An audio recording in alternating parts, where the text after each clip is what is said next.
My name's Bob Darrell, and I am alcoholic.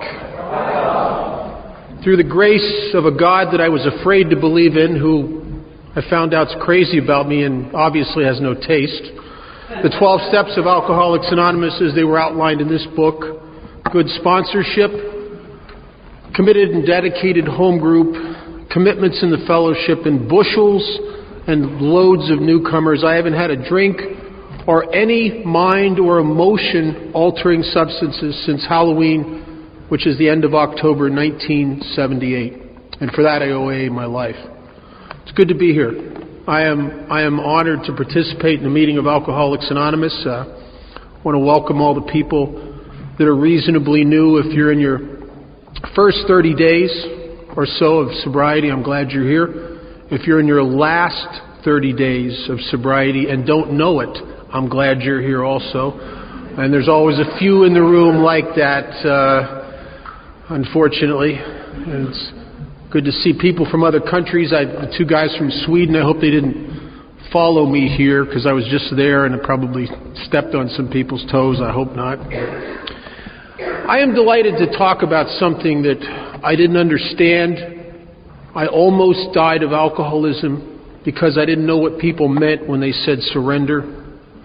In 1977, my life I had burnt to the ground one more time. And I came out off of a bad drunk, locked up in a jail cell, facing 2 years in prison. It's customary in the United States that when you're arrested, you get a phone call to call for help. And there wasn't anybody to call. I was totally alone. And I don't know how that happened to a guy like me who had once had great friends. I was the guy with all the potential. I was the guy who I had a family that loved me and would have done anything for me. But alcoholism will beat that out of people who love you eventually. And I was totally alone. So I did something that I had done 100 times when I was in trouble. I went to a meeting of Alcoholics Anonymous. But I did not go for recovery. By this time, I had been in and out of Alcoholics Anonymous meetings for several years. I came to my first AA meeting before I was old enough to take a legal drink as a kid. And I had given up on Alcoholics Anonymous. I liked you. You were always very nice to me. But I knew that you didn't have anything for me, and I had apparent evidence. And the evidence was I stopped drinking and tried with everything in me to stay sober. And I didn't feel anything close to the way you looked. And there was something else wrong with me. And I didn't know what it was. And I came to a conclusion after dozens and dozens of AA meetings that I know it looks like I have an alcohol problem. But it's really not an alcohol problem because when I get sober, it gets worse.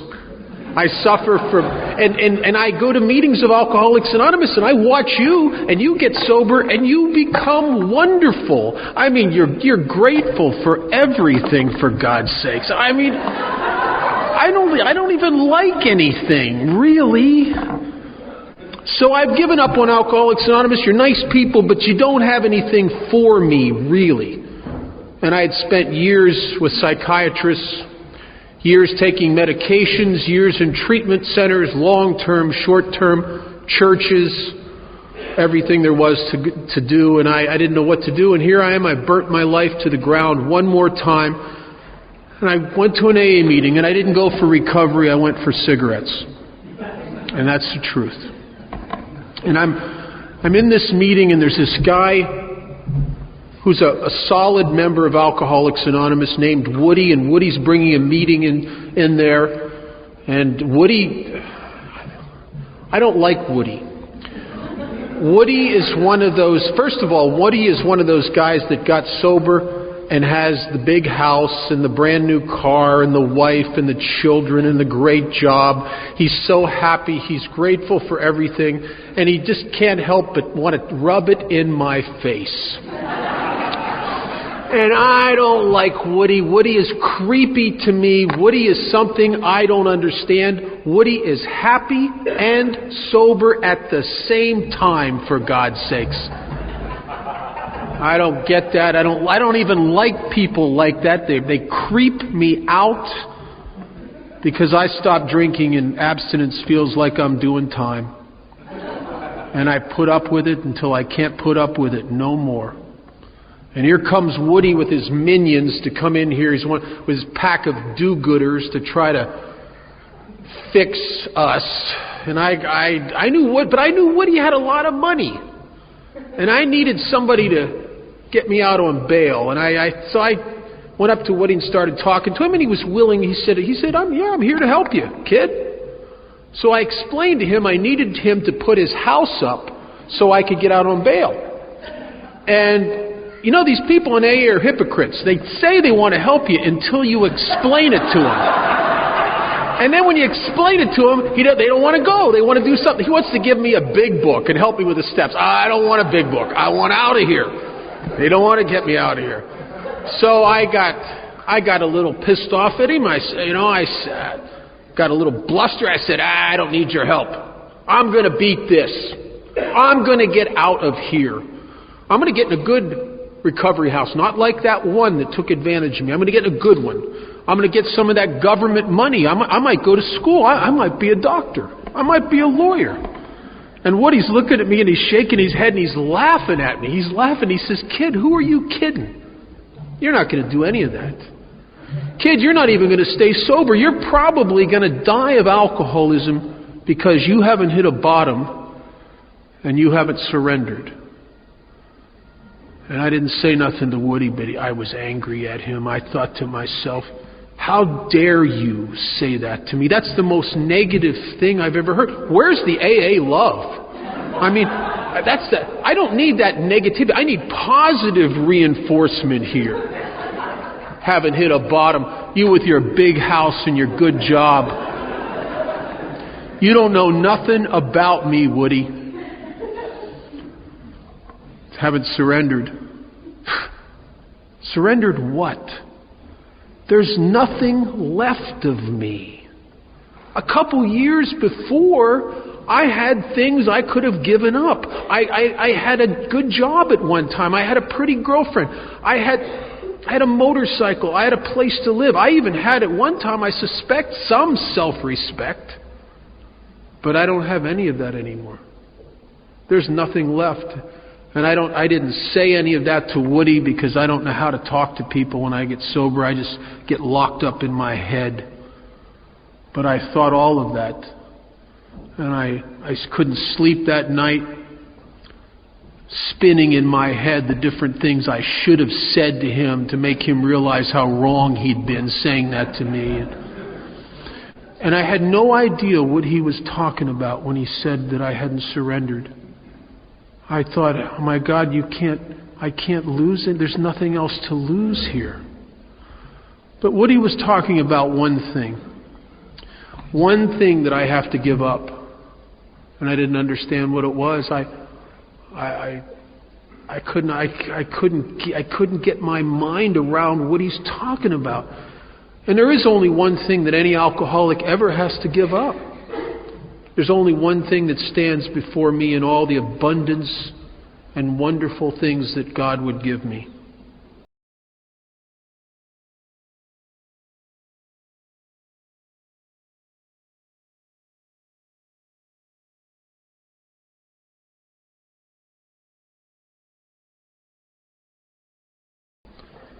And that is my judgment. You see, I fit the old adage, you can always tell an alcoholic, but you can't tell him much. I'm the guy, I can go out, I can get sober, stay sober for 10 months, 12 months, 11 months, build up a great life. I go back to drinking. I ruin my life. I burn it to the ground, and I end up back in Alcoholics Anonymous, and the first thing I get back is my opinion. And it is my opinion and my judgment that separates me from you. I can't connect here with anybody. I can't identify because I can't stop picking you apart in my mind. hoping, because I really secretly feel so bad about myself, that if I can pick you apart and tear you down, maybe I'll level the playing field. Maybe I won't feel so less than if I can pull you down. But those of you who have lived that with those defense mechanisms, you know that it doesn't really make you feel more even. It makes you feel more separate and apart from. And I don't know what's wrong with me, and I wish I could tell you that that was my last drunk, but I went before a judge and ended up getting sentenced to 2 years in prison, and the judge cut me a break, and gave me a chance to go into a treatment center for the last time, and I couldn't stay sober in there, and I was going to go to prison, and I was running from the police and living on the streets like an animal. And I went to a bridge with a bottle of that kind of wine I used to drink, the kind of wine that has never been within 100 yards of a grape. I mean, this wine is like grain alcohol and flavoring, but it was the cheapest kick for the least amount of money I could get. And I was an economy drinker. I always was a little frugal. And I go to this bridge with this bottle of wine to try to get up enough courage to kill myself, because I am in a trap I cannot spring. And I don't know what's wrong with me. And people like Woody had been telling me things like, "Kid, you got to surrender." And I don't know what they're talking about. I understand today exactly what they're talking about. I could not kill myself, and I came off that run at the end of that drunk in a hospital with IVs, and I was so sick. I hadn't eaten anything in about 10 days. All I'd been drinking is cheap wine, and I had the sores, and I was in really bad shape. And in that hospital, they sobered me up physically and got me a little bit so I could get back on my feet and go to an AA meeting. And in that Alcoholics Anonymous meeting, something had changed inside of me. And I didn't understand what had happened. I understood later when I heard a man named Chuck Chamberlain talk. But at the time, I just sat there for the first time in many years of attending AA meetings. And you know the voice in your head that runs the critique about everything in the universe? It had gone away. I guess it had gotten beaten out of me. And for the first time in my life, I just sat there and I could hear you. And your message washed over me. And I sat there and I started to identify with members of Alcoholics Anonymous. And as these guys would share, I found myself sitting there and nodding my head and thinking quietly to myself, my God, I'm like that. I feel like that. I thought like that. I drink like that. I failed like that. I've experienced most of the things those people are talking about. And for the first time in my life, I could hear you. And I think I could finally hear you because there was enough of me kicked out of the way that I could finally hear you. See, the problem between me and you is I always have too much me between me and you. Right? So, and the problem I had with God is there's too much me between me and God. And I finally got just enough of me kicked out of me that I could hear you. And I didn't know that I had been surrendered by the bottle. I didn't understand that had happened. But I think what happens when you get enough of you beaten out of you, there's a little bit of room for something to come in your life that you probably, if you're like me, don't even believe in. And that's the grace of God. Something I didn't believe in. But I had enough of me kicked out of me that there was a little bit of vacancy within me, and there was room, and God deplores a vacuum. And something came into my life, and I didn't understand what it was, but all of a sudden my perception was different. When people in AA said, get a sponsor, I got a sponsor. When they said, join a home group, I joined a home group.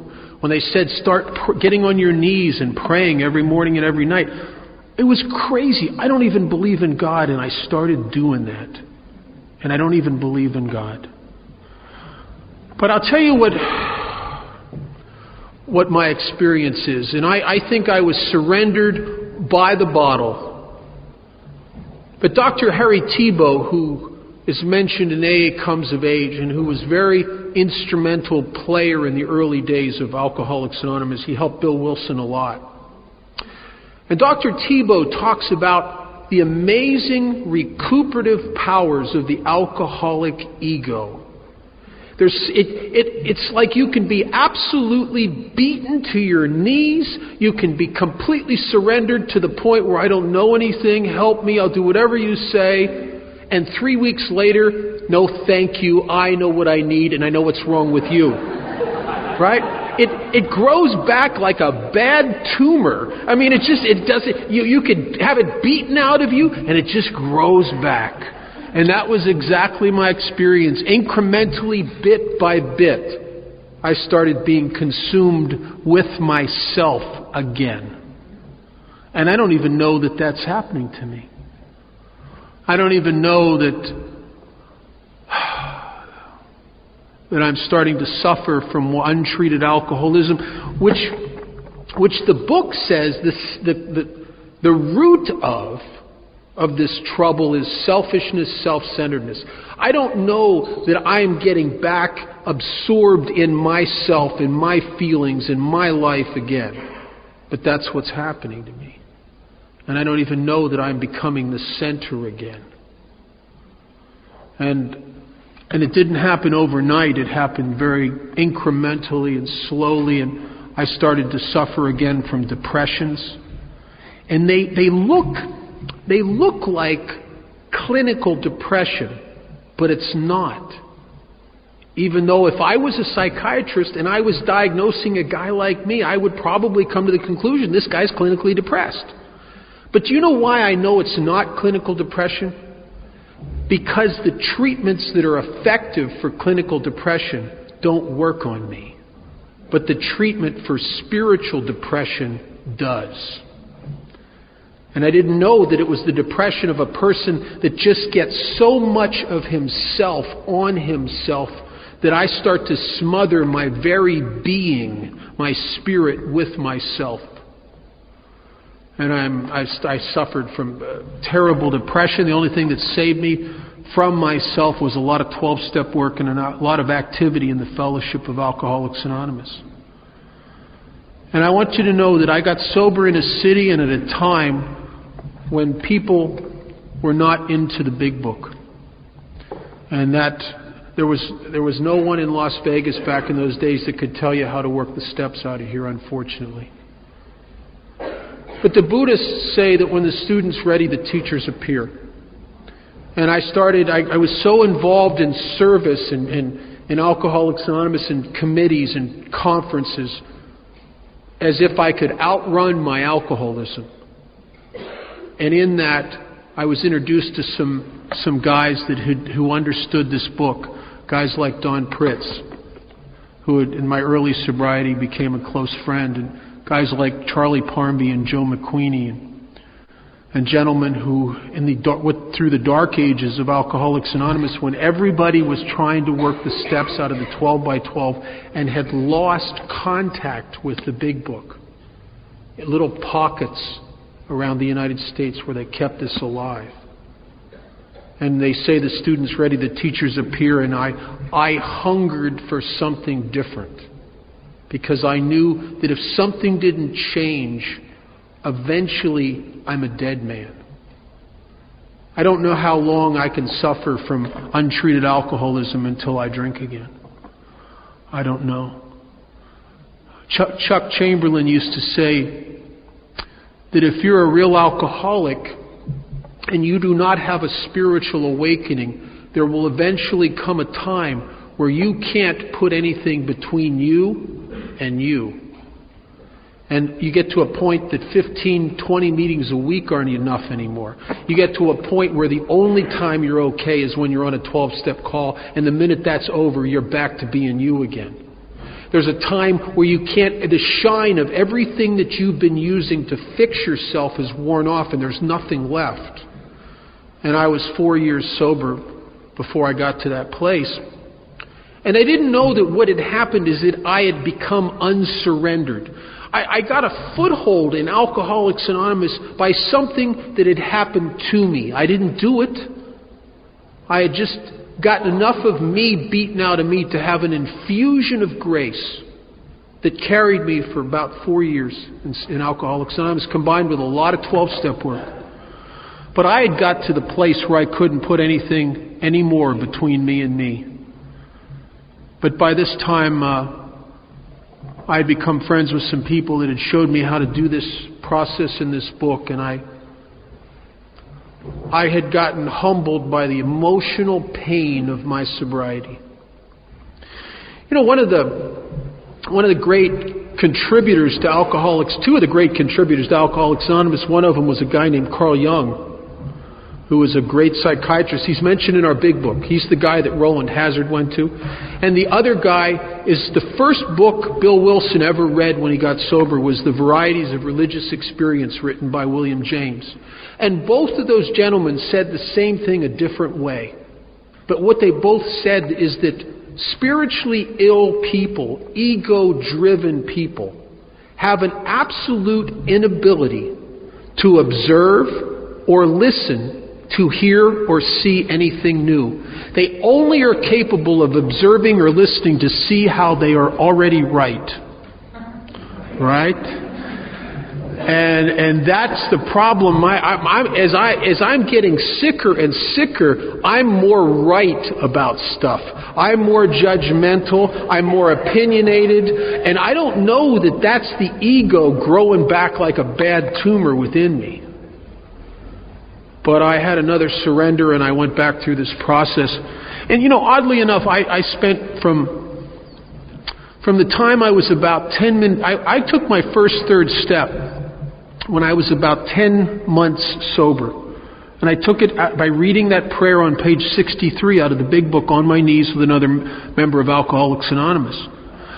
But exactly what it talks about in the next page and a half was exactly what happened to me. It says that this decision in step 3 was a vital and crucial step, but it says it has little permanent effect unless followed at once by a strenuous effort to face and be rid of the things that are blocking me. The things that are blocking me from carrying out this decision I made in step 3. That's the problem. I can intend to carry out this decision as I did for 3 years of my early sobriety. I would get physically down on my knees every morning, and I would turn my will and my life over to the care of God. I would say that third step prayer. And 20 minutes later, I'm back in my head, consumed with me and what you'll think of me. I'm thinking about, I'm going to go to work, my boss is going to say this, I'll say that, he'll say this, I'll say that, he'll say this, then I'll hit him with this, and then he'll realize how wonderful I am and how wrong he's been. And if you're like that, and you're up here, and you live a lot of your life up here in this unsurrendered control center, trying to run the universe, I'm telling you something. If you do that with the benefit of vodka or medication, it's not so bad. But when you do that stark raving sober, that anxiety just wears on a guy like me. Because what I'm doing, essentially, is I am trying to surrender my will and my life to the care of God, but I am retaining my will because I haven't done the work to dismantle this judgment machine, which is my will. And if you really essentially do what I was doing, which is to try to give God your life, but retain your judgment of your life, it's like saying, God, here's my life, but there's a list coming of how it better go. Right? And then what happens is I suffer from the anxiety of not getting my way. I'm in my head spinning about my way. I suffer the depression. You know what depression is? That's when God stops doing your will, right? Or the fear of God not doing my will. And so what has happened to me is that I am absolutely blocked. I'll tell you something I believe.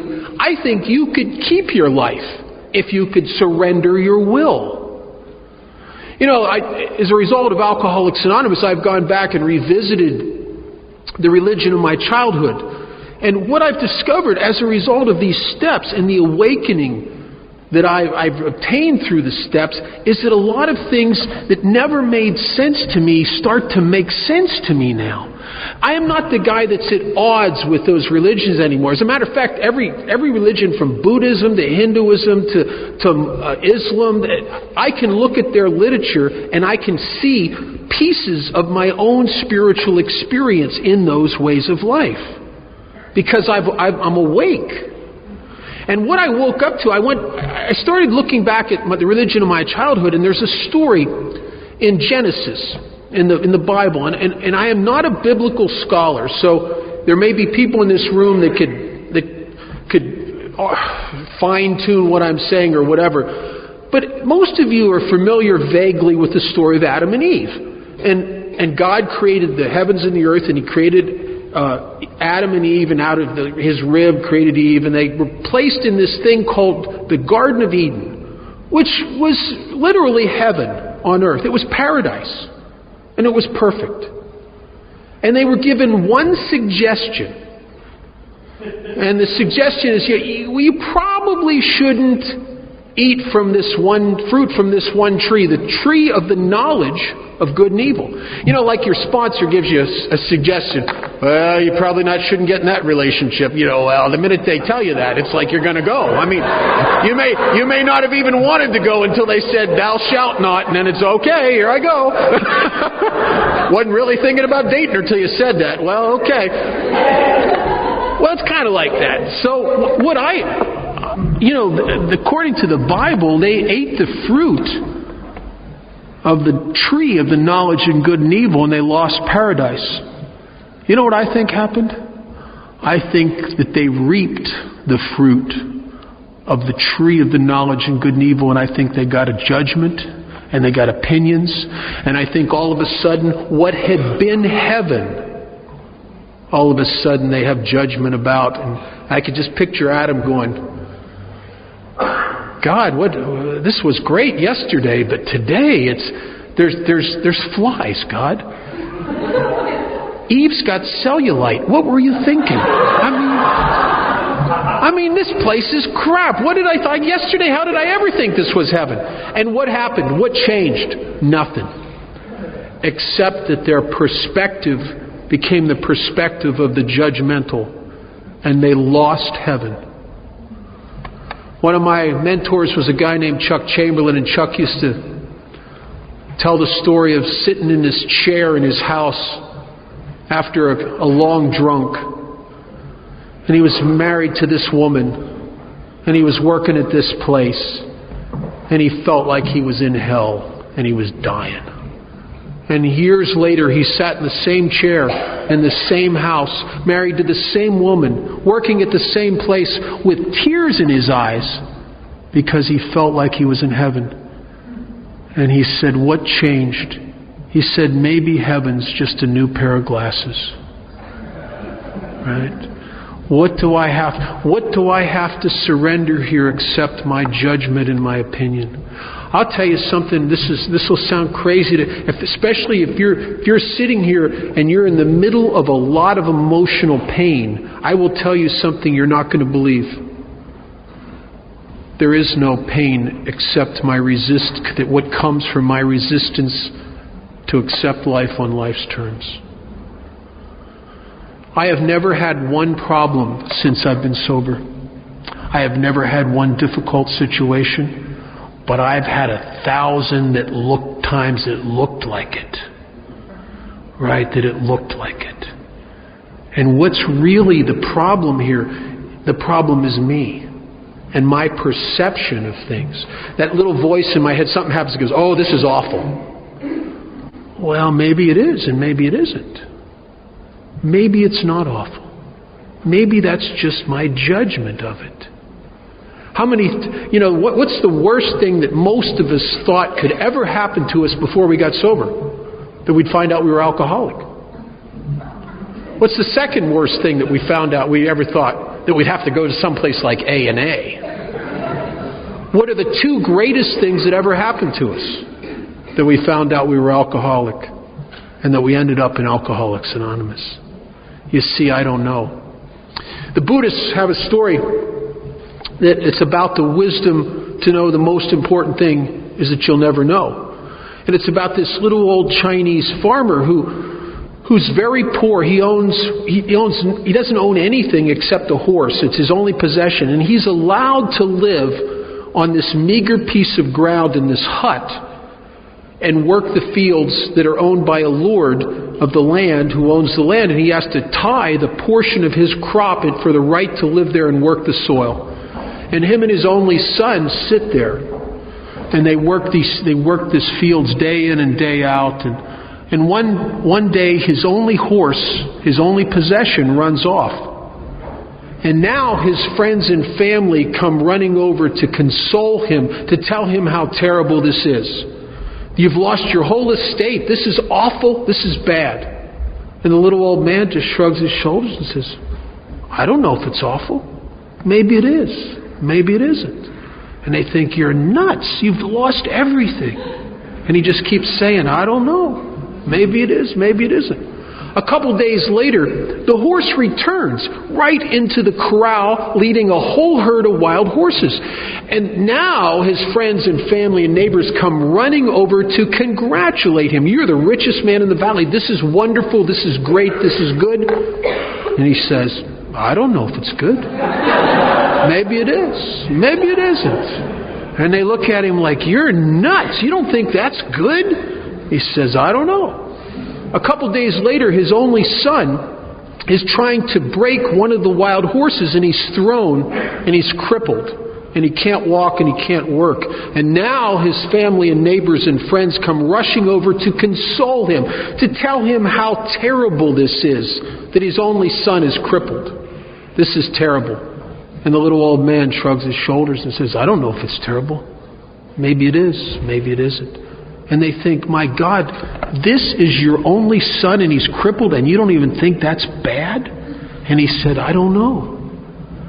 About a week later, the Chinese army came through the valley and forced all the young men to go and fight in a battle where none of them would survive, and they couldn't take the son because of his broken leg. See, the little old man knew the most important thing he would ever know is that he doesn't know. And it is only when you think you know that you will never know. And when you know that you don't know, and you can take the position of the little old man, then maybe you've surrendered the only thing you ever have to give up in order to approach life itself and God like a child. And I think that's the dilemma of Alcoholics Anonymous, is for me to get my judgment and my opinion out of the way. You know, to my amazement, when I started doing the 4-step and I started following the outline in the big book, you know, I thought, I did 2 earlier 4 steps that did me virtually no good. The life story, you know, the 40 pages of all your guilt and shame. And then I answered the second one was the 38 questions or whatever it is out of the 12 by 12. Didn't do anything for me. But when I followed the process in this book, something happened to me and I've never been the same. And it started in the resentment section when I started to make a list of everyone I secretly thought owed me an amends. You know, these are the people that had really done me wrong. And I had case files built on all of them. I mean, I could explain it to you where you'd agree with me. Oh, you poor guy. Look, they did that to you, did they? And then the book asked me to do something that was very, very hard and yet very life-changing for me. It asked me to look at these things from an entirely different angle. It asked me to realize how perhaps the person who had harmed me, how they might be possibly, could they be sick like I could be sick?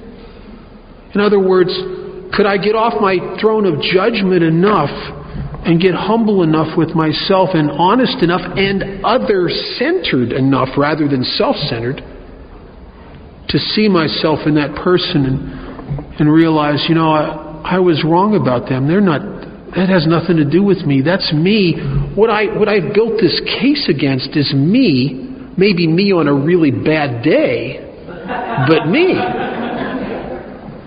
And what started to happening is I started to get off the high horse of judgment, and I started to dismantle all these judgments that I had about everybody that had ever come in my path. And I had a lot of them. And I had all these judgments that were the essence of my fears. I had a picture of a universe that I was in conflict with and was very threatening. And I was wrong about all of that stuff.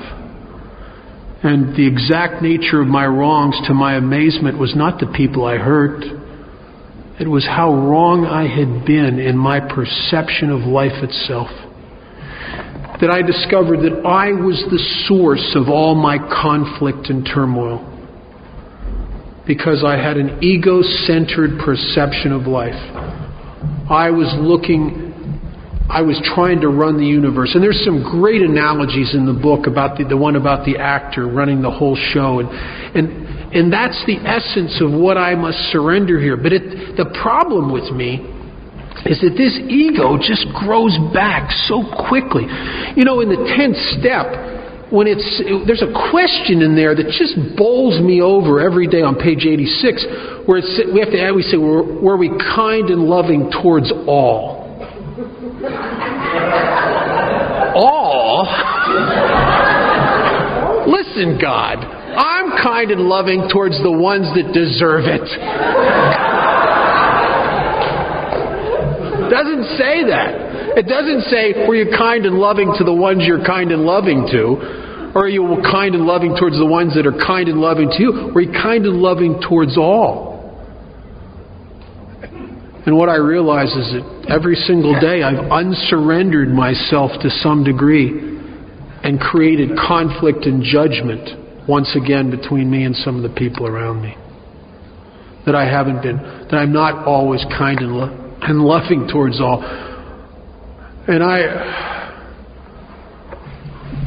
I don't know what a guy like me would do if it wasn't for this way of life. I think Alcoholics Anonymous, the whole purpose of all of this is not to get me to quit drinking. I mean, we can quit drinking. If you don't know how to quit drinking, punch a policeman. You'll quit drinking for a little while. It's somehow, when I stop drinking and I stop medicating the disease of alcoholism, I get so self-consumed and so judgmental and so conflicted with life itself that what eventually happens to me is that eventually abstinence and the conflict and separation that has occurred through my judgment becomes so desolate and so uncomfortable and so painful, and yet I can't explain it to you. I can't tell you why I'm uncomfortable. I can't tell you why I feel bad. But it is untreated alcoholism because my ego has taken over again. And I think the purpose of all of that is to allow me to better carry out this desperate decision in step 3. There's a delusion in the book that it talks about. It's the third delusion. The first one kept me from getting sober.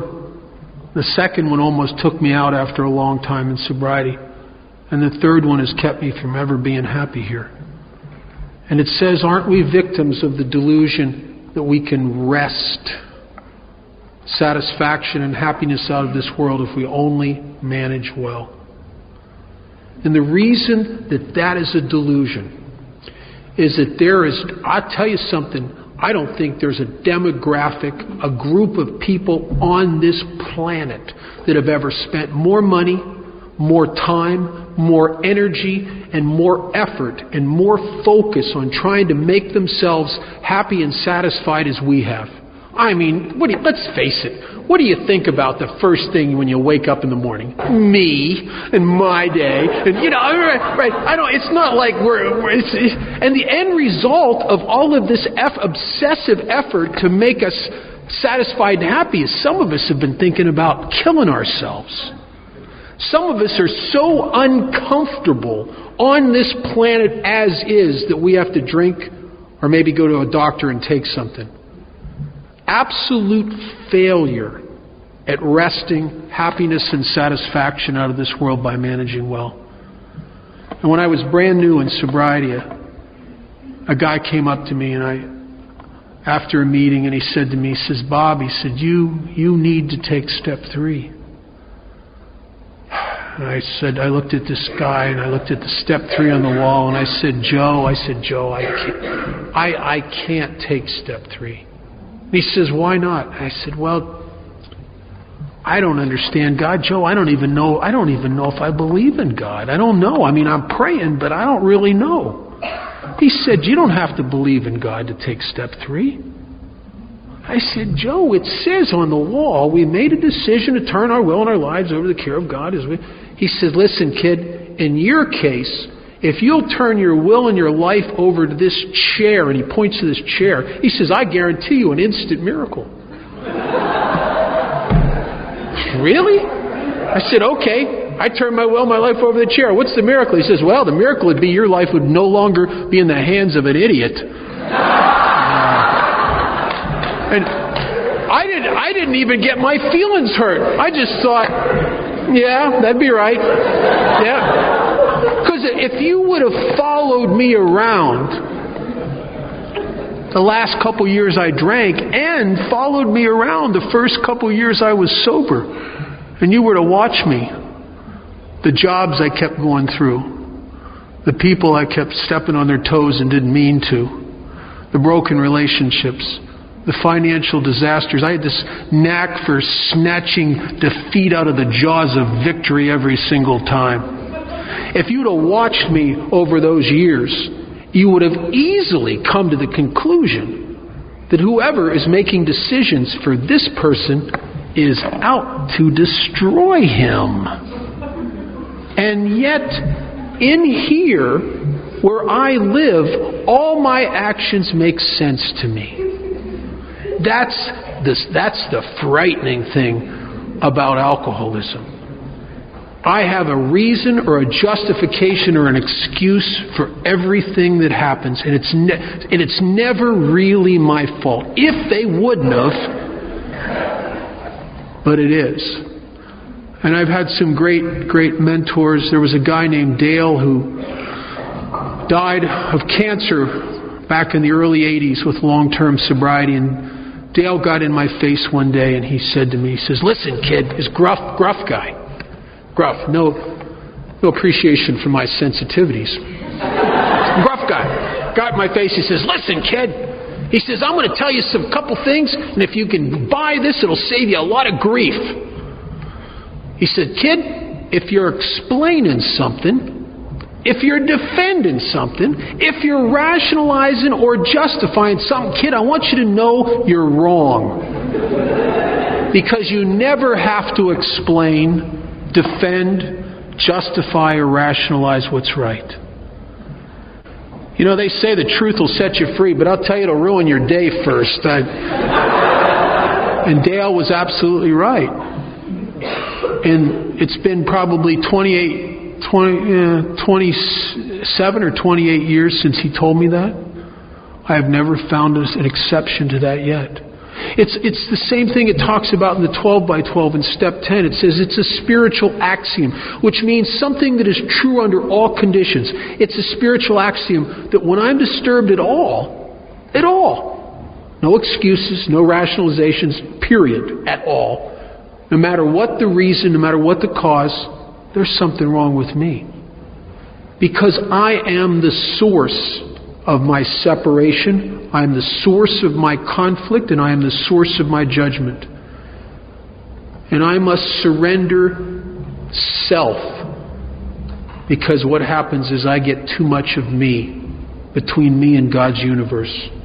I get too much of me between me and life, and I get too much of me between me and you. There was a guy named Don Williams, and Don died a few years ago. Long-term sobriety, a wonderful man. And I was at a meeting one time, and the meeting was on step 10. And everybody's sharing their different approaches to step 10. And some of them were out of the book, and some of them were out of the 12 by 12, and some of them were outer space. I don't know where they were from. There was some weird stuff. I don't know. I mean, it's just crazy. You know, you can see sometimes in discussion meetings you can hear you can hear stuff where you go, oh yeah, that's right. You can hear other stuff go, what's he talking about? And Don cut through it all. He said, you know, everything you're saying is all well and good. He said, but I don't really need to do a lot of writing or a lot of stuff.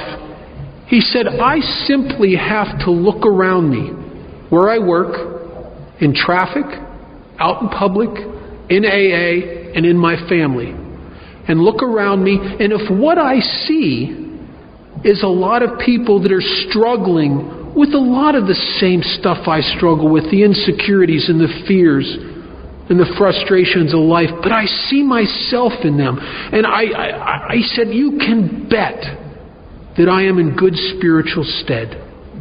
But if I look around me and I see a lot of idiots that need straightening out, he said, you can bet that I am spiritually sick.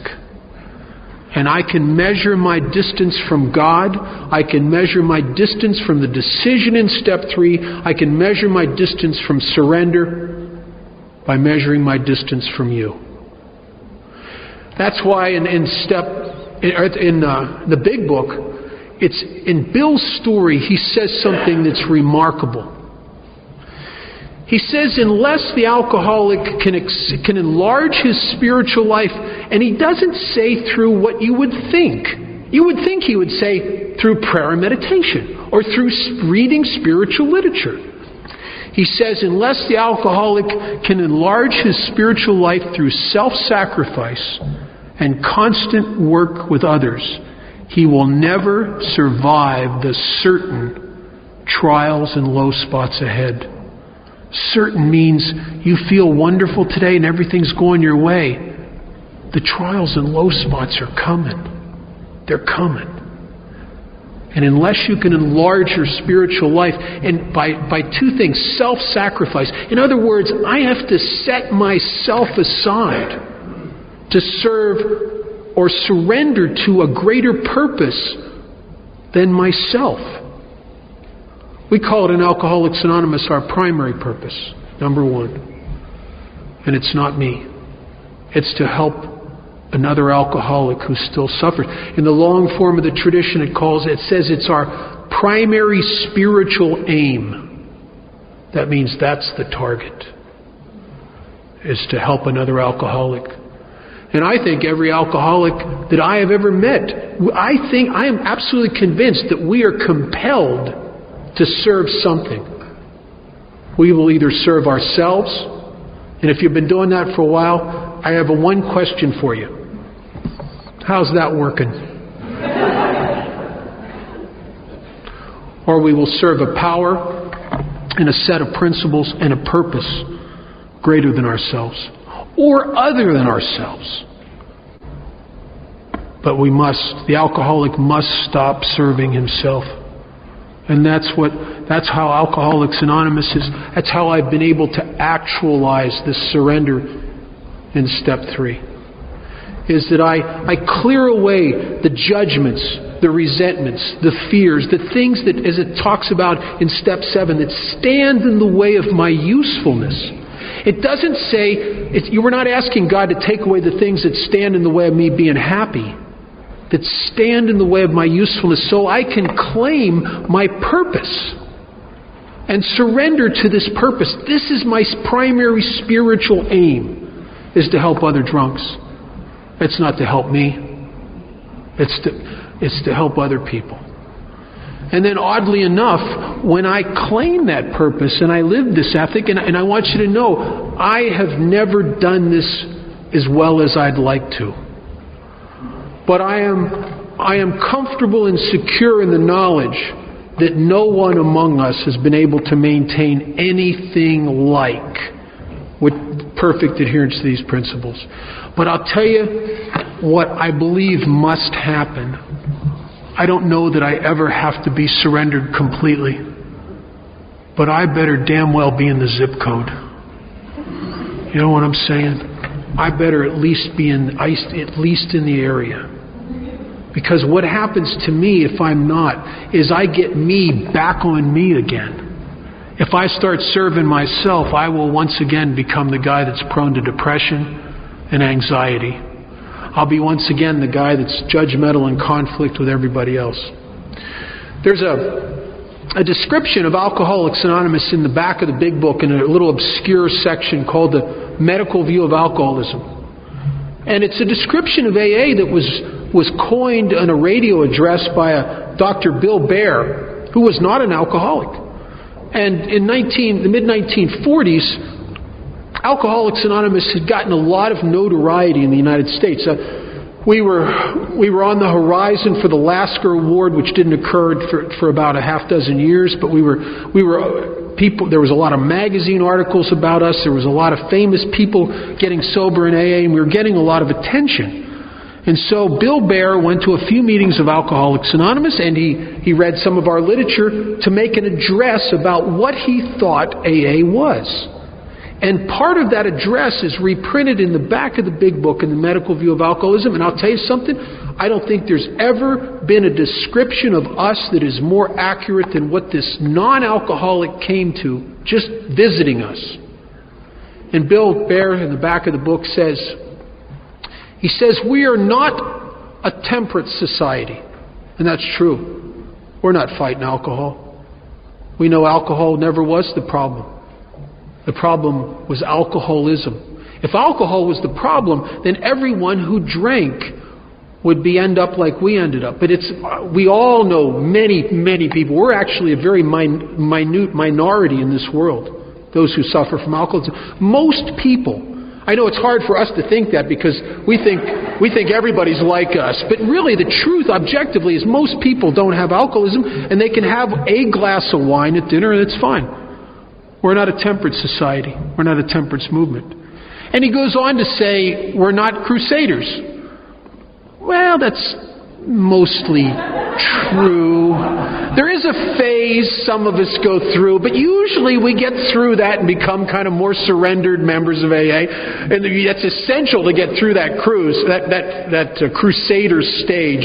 You know that stage where you use all the spiritual principles in Alcoholics Anonymous to make you feel superior to everybody else, you know. And hey, and if the spiritual principles can't make you feel better than everybody else, what the hell good are they anyway, really? No, but we usually get through the crusader stage of that. And he says something very, very simple but important. He says that they are people who know that they must not drink. Oh, what some of us paid for that knowledge in the countless attempts to prove we could drink like other people. The countless chasing of that illusion that somehow, someday, some way we'll control and enjoy our drinking. Getting that knowledge, really getting it, almost killed some of us. We know we must not drink. And then he says something that is, I think, is the essence of Alcoholics Anonymous. He says that we throw ourselves into helping others with similar problems. And in that atmosphere of me helping others with similar problems, he says that the alcoholic will often overcome his excessive over-concentration upon himself. And isn't that the deal? You see, I get sober and I get so much of me on me that this ain't no fun. And abstinence feels like I'm doing time. And I get like a mule in a hailstorm. I'll just hunker down and take it. The emotions and the separation and the loneliness and the depression and the restless, irritable and discontent until I can't take it no more. And then what is the insanity that returns?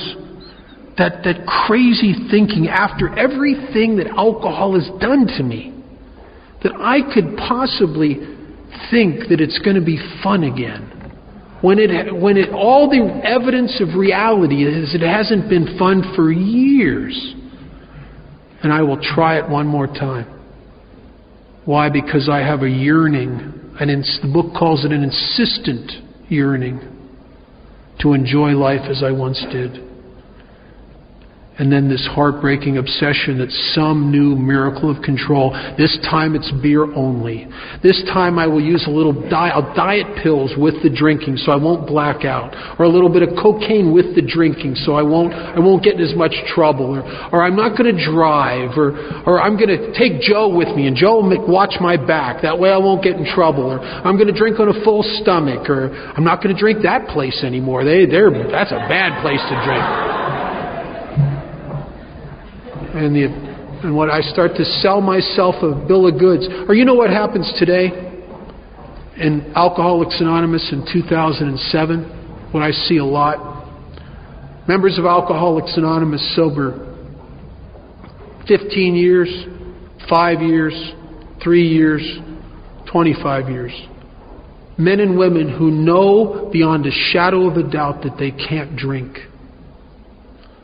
And yet they die of alcoholism because they will convince themselves that they can treat this malady of their being with other substances.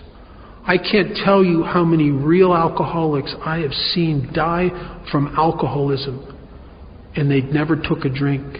It started with some medication, something to fix themselves. When objectively they've spent their whole life trying that and it failed. Okay, but this is a different drug than the other ones I tried. And I tell you, I can't tell you how many people I've seen die today as a result of that.